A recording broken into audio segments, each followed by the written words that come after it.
Hello subscriber. It's our day 351 and today is September 21 and it's Thursday. Ayan, dito tayo sa ating construction site dito sa Bongabel Private Resort. Syempre dito yan sa loob ng South Spring Villas, Bukal, Calamba, Laguna. Ayan, update tayo ng ating construction ngayon. Ayan, may mga kambing ako nakikita. Ayan o. Oh, naku, may pangkaldereta na oh. Pero alaga ni, ni acting president na Mac. Yung alaga nila. Ito yung aking lifter, TV lifter.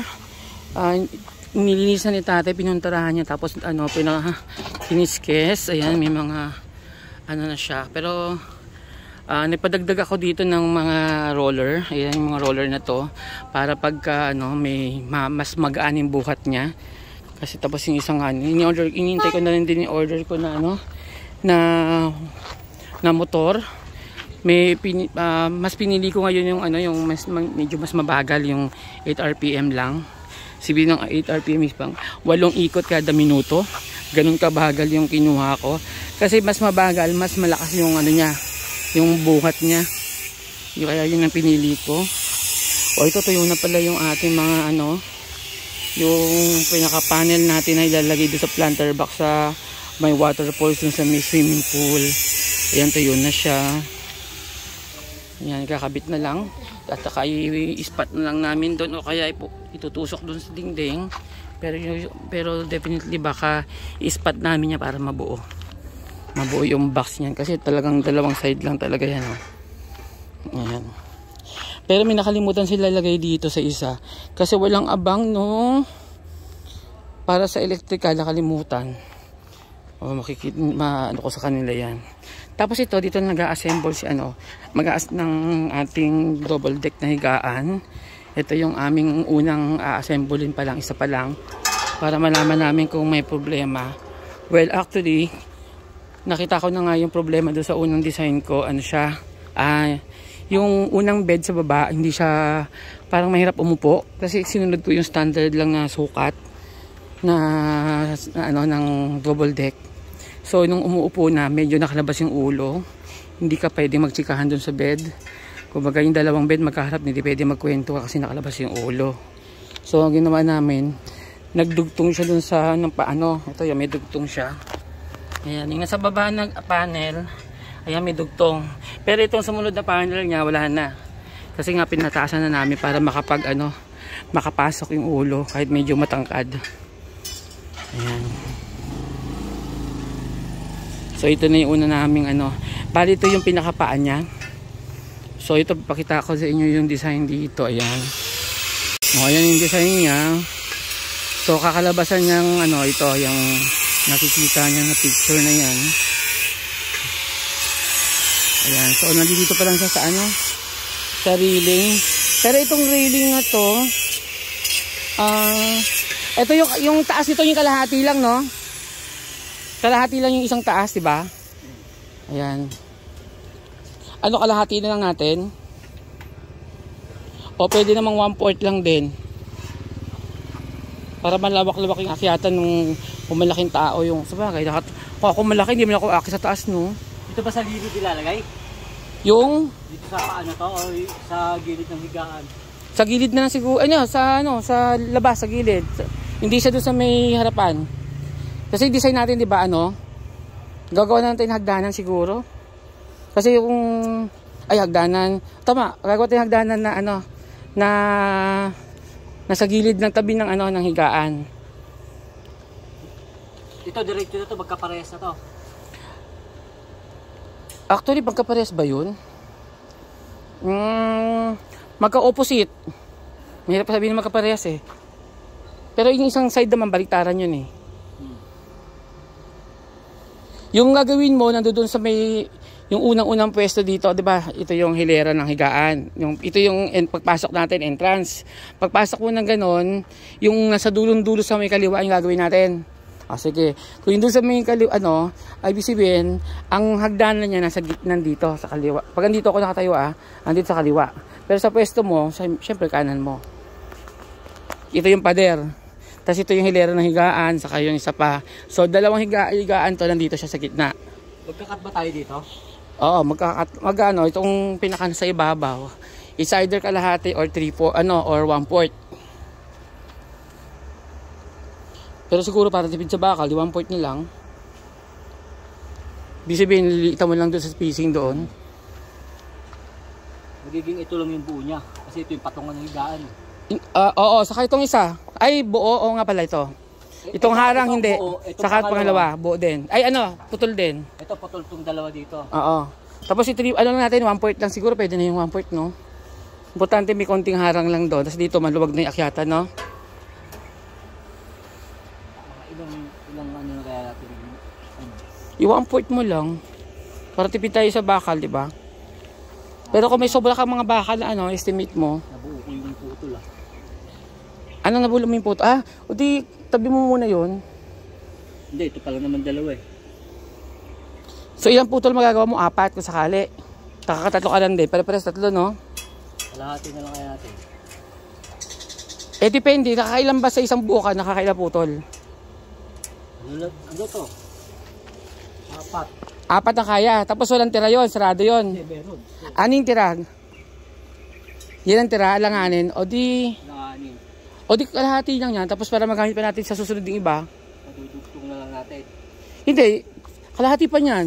Magagamit din yan. Yung tira kasi puputulin natin ito eh. Kalahati na lang natin to. Hindi. Yun ang tira, di ba? Yun ang magiging tira. Hindi. Yun yung pinaka maiksi sa lahat. So, tignan mo kung kalahatiin mo yon para mas tipid pa. Tignan mo kalahati nun. So, ibig sabihin pati itong ganitong 1/3, ganyan din halos yung tira nyo, di ba? Para-para sa yung haba, di ba? Magagamit ko pa to. Ito na lang. At teka lang, nalilito ko. Sakto ba yung putol? Eksaktong, 3? 4. Yan, gano'n ka. Hindi, kalahati ng tira. Yung kalahati ng tira pinag-usapan natin. Kalahati na ng tira. Oo. Para at least 2 magamit natin, hindi natin tatapon. 11. Teka lang. Yung tira kasi, minsan nagbabago yan eh. 1.5. So, ano yung sukat itong buo nito? Ilan? Yung buo na ito, 1.2. Hindi, yung matitira lang. Yung natira mo. Ito na tira? Oo, kasi yan ang magiging tira. 111. 111. So, isarado natin siya kasi minsan hindi pantay-pantay yung bakal, di ba? 55.5. So, isarado natin hanggang 1. Patingin 111 mo. Ito, 111 dito. Sige, tingnan ko saan natin pwedeng putulin. 111. So, sabihin natin sarado natin ng 100. Kasi may mga adjustment yan. Sarado tayong 100. So, 50 yung 50 na lang. Yan, 50. Ayun, laki pa nga din yung 50. Kaya pa nga tatluhin eh. Yan, sige, pwede na 50. 50. So, 50. So, konti lang tila mo doon. Ito na yung sarado. Oo. Ito na yung daan. Ay, ito yung sarado. Ito yung daan. Depende sa pwesto Kasi natin. Depende sa pwesto eh. Dahil yung pwesto natin, ang ibig sabihin, nandoon dapat yung yung pwesto natin kunyari ito yung 2 bed, sa dito may bed, pagpasok mo, yung ginagawa natin, Pag ganun yung wall, di ba pag ganun yung... Di ba ngayon, nakaharap ka doon. Yan yung harap mo na yan yung pintuan, sliding door. Pagpasok mo, yung ginagawa natin, nandun sa dulong-dulo sa may kaliwa mo. So, pag nandun sa kaliwa mo, na-expect mo na hagdanan niya sa likuran mo dito sa nandito yung akyatan. Nandyan. So, ibig nandito yung buo. Diyan yung open. Dito yung open. Oo. Tapos baligtad siya. Kasi nakabaligtad din gawa mo eh. Hindi, aangat ko lang ito eh. Parang harapan na yan eh. Oo nga, baka magkamali ka pag hindi mo ginawa. Kasi mamaya malito ka. Nung nakakito yun So, ibig sabihin, pag inangat mo yan, babaligtarin mo, ibig sabihin, nandoon sa side na ito yung bukas. Pag nakabaligtad, pero dahil hindi ka nakabaligtad, dito siguro dyan magkakabit sa kabila. Ito yung bukas. Yung open. Hindi, yung pinag-uusapan natin, naka-install o itong nakahiga? Ito na yung nakahiga ngayon. O, kung nakahiga siya ngayon, kasi ang mangyayari nun, nakabaligtad kayo, baligtad yung ayos mo. So, ibig sabihin, kung nakabaligtad yan, ang open mo, pag tinayo natin na pag ganito yan, so ibig sabihin, nandito yung may harang. So kung dito yung harang, doon mo kakabit. Doon yung buo. Tama ba ako? Sige, tingnan mo. Kasi nakabaligtad ka kasi. Kasi yung design natin, lahat nasa yung mga dugtungan mo nasa dulo-dulo, di ba? O yan, Etong nasa ilalim mo, nandoon sa kabilang dulo. Okay yan. Etong nasa yung kaibabaw mo, nandoon pa din sa dulo yung ano mo. Kita ko nasa dulo pa rin. Ibig sabihin, nakabaligtad siya. Hindi, aangat ko nga ate. Dito to nakatumbok para pagkaharapan Ah, na siya. sige. Pagkaharapan na siya. Parang hindi ka malito. Sige, okay. So magagawin mo pagkaharapan. Magiging open mo naman yan dyan na. Dito naman ngayon yung dugtong. Dito yung may mataas. Dyan yung may harap. Oo, dyan yung open. Dito. Kung gaganyanin mo ha. Nakaganto na. Kasi Pagkaharapan na siya sige. Para pagka Sige, okay. Tama naman. Parang hagdanan mo pagkakit natin. 50 para at least tapon lang natin. Konti lang, di ba? Kasi mga bakal hindi pantay-pantay. Papansin ko minsan. So, allowance lang natin. Pag pinutol natin, may sobra hanggang 100 lang lagi doon. Para yung tapon natin, puro ganyan lang, maliliit. Malamang ganun din dito sa mahaba na to, no? Magiging ganun din. Ito lang magiging buo kasi ito yung salpakan ng higaan. Pero kung gusto pa natin mapakinabangan yung ito, kasi ito may magagamit pa tati, pwede itatayo mo pang ganyan, di ba? So kung pwede din babaan to, gawin natin itong asan yung 70, 30. Patingin ako ng 30 kung gaano kalaki yung 30. Ay, 30, 40. Yung 40 na yan. Tapos yan yung sarado, tapos ito yung open. Pwede na rin yan, di ba? O, pag 40-40 lang matatapon mo. Bali 80 yun, no? 40. So, 80. So, yung 80 matitira na yan, halimbawa, dito mo in-apply. So, yun yung design natin para ma-maximize natin yung mga sobrang bakal, papakinabangan pa sa iba.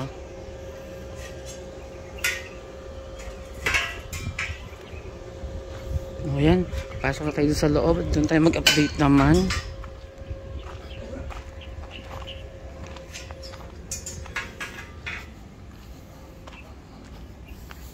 Dito yung mga halaman natin. Si Boss Jeep naman, lumakad kanina bibili ng mga black pebbles yun para ilagay doon sa gusto ko magkaroon ng lining yung pool kahit pa paano may segregation ng konti.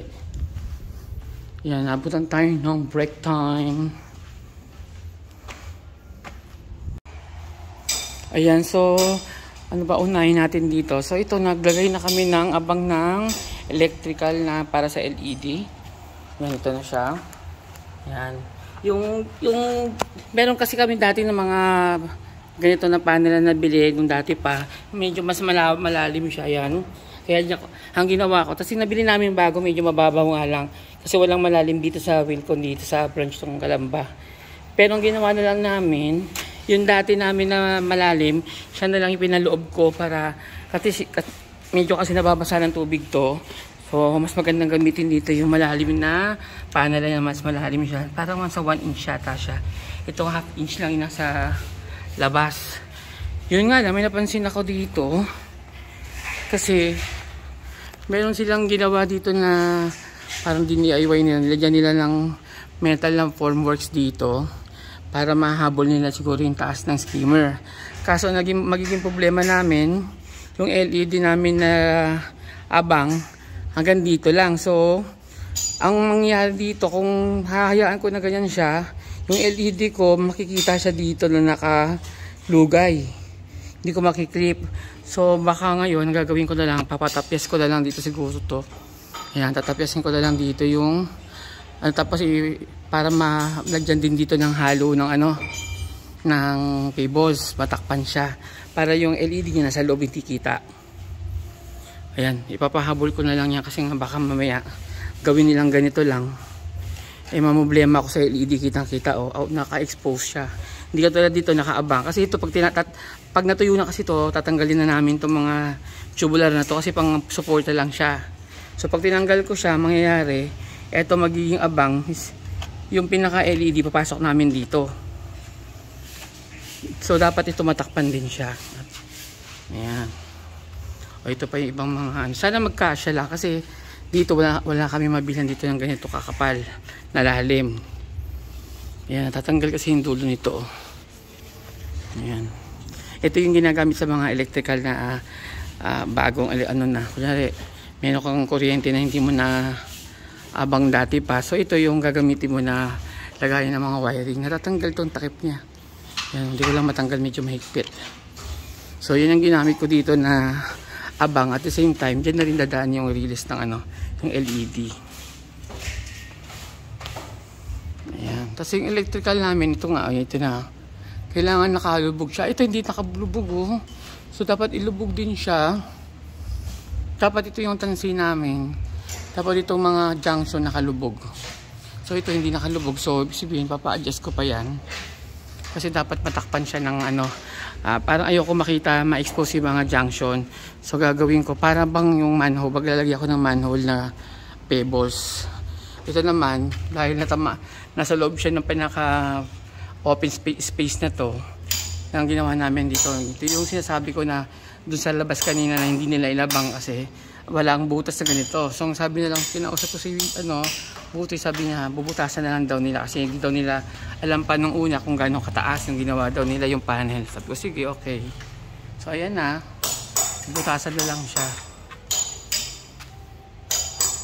Ayan, ito si Boss Chip nagtitik-tik kasi tapos na yung mga tao na trabaho. Ang imbis na magpa-overtime, siya na lang nag-overtime. Walang bayad dyan.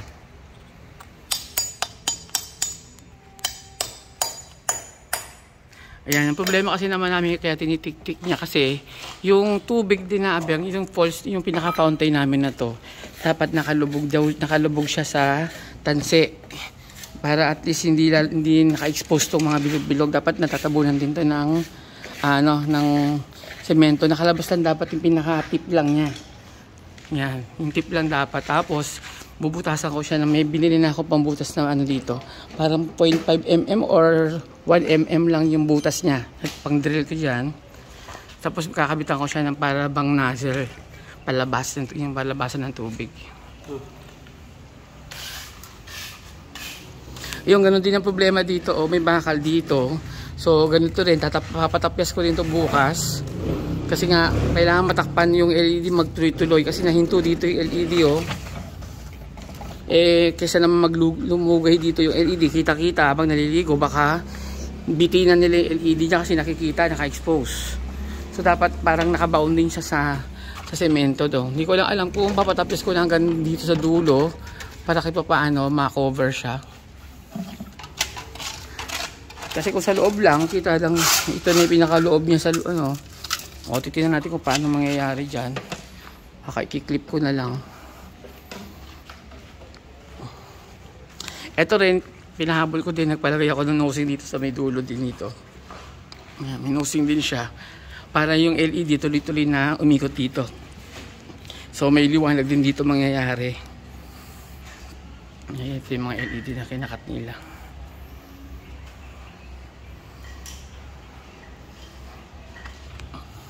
Ito okay naman, yung perfect naman itong nito, lalim nito.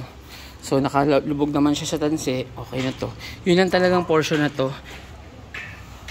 Tapos bukas, kung magbusta kami bukas, ang gagawin namin, gagawa kami sasabay namin ng abang ng ganitong cube, mga 4 siguro na ganyan, para yun ang gagawin namin testing na kung pwede namin kayurin na or isprayan ng tubig. Kasi mamaya kung dito kami mag-spray, masisira agad.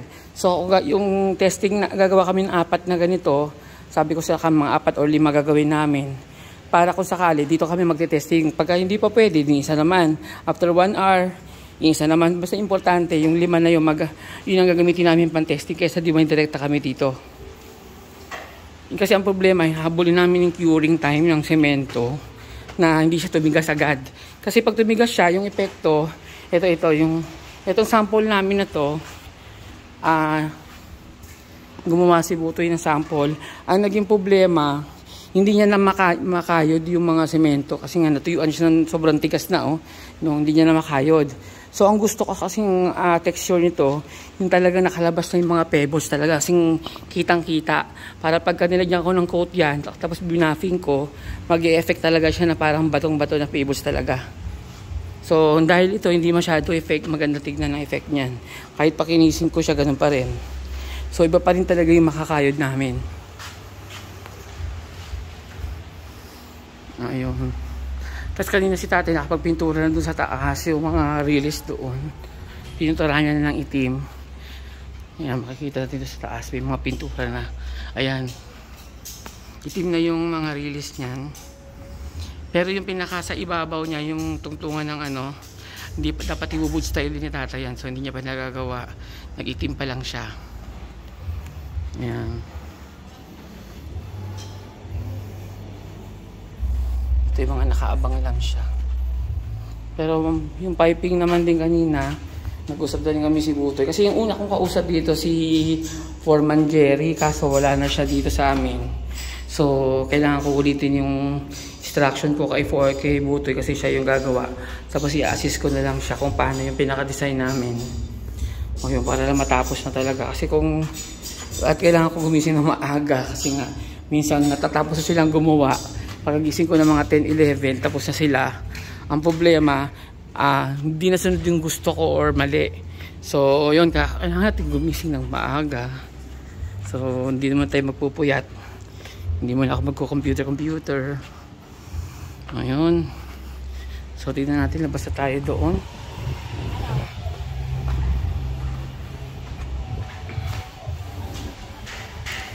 Ayan. Anong gagawin niyo doon sa mga bus purpose kaya? Yung mga Coco Lumber? Bakit po? Kasi si Jeff ang kausap doon. Oh. Tapos bibili mo sana. Kayo na lang, Jeff. Boss Jeff! Wala na kayo pagagalitan, no? Pagkatatan siya kasi ang ano doon in charge.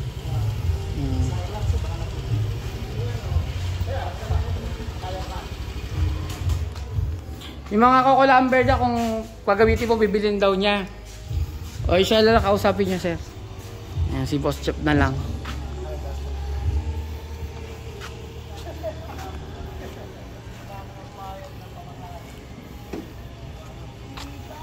Tapos, vamos, yung ano natin, yung abang natin yung LED, doon sa may ano, o doon sa may skimmer, may problema kasi naputol na kayo eh. Di ba naputol kasi may pag ganon? Ano mangyayari sa LED doon? Nakalugay. Di ba lulugay yon. So gagawin natin, tapyasan nyo yung bakal na ginagay nyo doon. Kailangan mabuhusan din doon. Pero maski tira kayo ng mga 1/4 lang doon sa ibabaw. Sa dalawang ano? Tapyasan nyo ng mga malaki-laki para mabuhusan siya. Magkaroon din ng parang ganon. Sa loob niya. Kailangan mabuo. Tatanggalin pa natin yung plastic niya. Hindi. Yung tatanggalin mo, yung bakal. Ay, nakabakal na. Iputulin nyo. Tapos tapatong tayo. Hindi, tatanggalin nyo kasi mangyayari, bubuhusan nyo ng semento rin nun. Papaikutan ko rin siya na ano, ng LED. Bakit papaikutan? Hindi, makakatawid na yung LED doon. Parang gagawin mo, imbis na doon nakaganon kasi siya, diba nakakasaklob siyang ganon, gagawin mo na siyang flat. Flat na lang siya. Tapos yung LED, nandun sa may abang din siya doon. Diba tatanggalin nyo pa yon? Yun nga lang, masyadong mataas yung abang nyo. Yung LED nasa baba. Okay lang yung bandang loob may maluwag, pero bandang labas, mabuhusan dapat. So mga kunya buo yun, so mga dapat matira lang 1/4 lang yung ititira yung bakal. Kunya tatanggalin niya na yun. Kasi hindi makakatawid yung LED natin. Ano yun, mamaya pag nakita ng mga bata, ito pala yung maliwanag, o bibitin-bitin sila doon, di ba? Nakalugay. Hindi lalabas doon, nakalugay siya, di ba? So may error. Hindi niya naisip na kailangan itago. Hindi naman pwedeng umangat yung LED kasi buo yun. Makakapatid yun. Hindi nakakapatid talaga. Nasa ilalim ng tubig, nakalugay yun. Kita-kita, expose. Ayan. Ito yung parang, pag nasa loob ka ng Bilibid, na-experience ko bumisita sa loob ng Bilibid eh. Ganito mga tsura mga nakahubad. Kaso doon puro tatuan. Ito malilinis ang katawan eh. Ayan, may kausap na si Boss Jeff doon sa kahoy. Sana ibibilin daw yung mga kahoy. Kung pagkano usapan nila, hindi natin alam yan. Bahala na muna. Wala naman kasi na yan, scrap na namin yan. So ayun, so tignan natin yung final gawa dito ni Mac ni ito pa rin naman. Wala pa yung Oh, yan oh. Talo na, nakaano siya oh. Naka boxer short, kita sa video. Oh, yan. Saka yun nga yung mga abang namin na yung stainless na lang gagamitin ni Butoy dun sa skimmer sa ibabaw niya kasi kailangan nakabuhos din yun para hindi makita yung mga takip ng skimmer saka takip ng mga junction. Kailangan may para kaming gagawing lanera doon na paglalagyan din ng semento. Yan, so dapat bukas talaga magbuhos na kami. So yun, pinaparash na rin nga na Boss J. Hindi Boss J pala. Ayan, so hanggang dito na muna yung video natin. Sa mga hindi pa nag-subscribe dyan, baka naman at madagdagan tayo. At syempre para masubaybay yung aming channel, ipakiclick na rin yung notification bell. And maraming salamat sa panonood. Hanggang dito na lang. Bye-bye!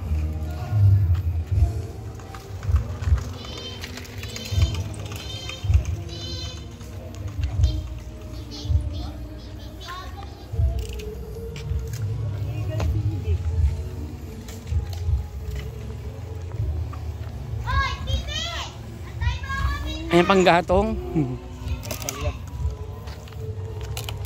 Kosa, dali mo kosa. Kosa. Yung mga kosa oh. Kosa. O hindi mo na ako sinayawan ng ano ba yun? Tutubi? Bigo waki. Hindi yung sayaw niya ano ba yung sayaw niya? Oh, yung tutubi ba yun? Lamok pala, lamok dance. Dali na, isang lamok dance lang oh.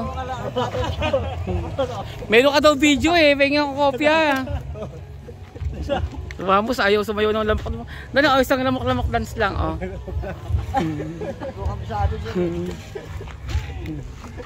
Pakita ka pala eh. Oh, yan, ayaw maglamok-lamok, dinalamok kasi siya. Okay, dito na lang, bye-bye. O, magbabay ka na lang, bye-bye. Bye-bye.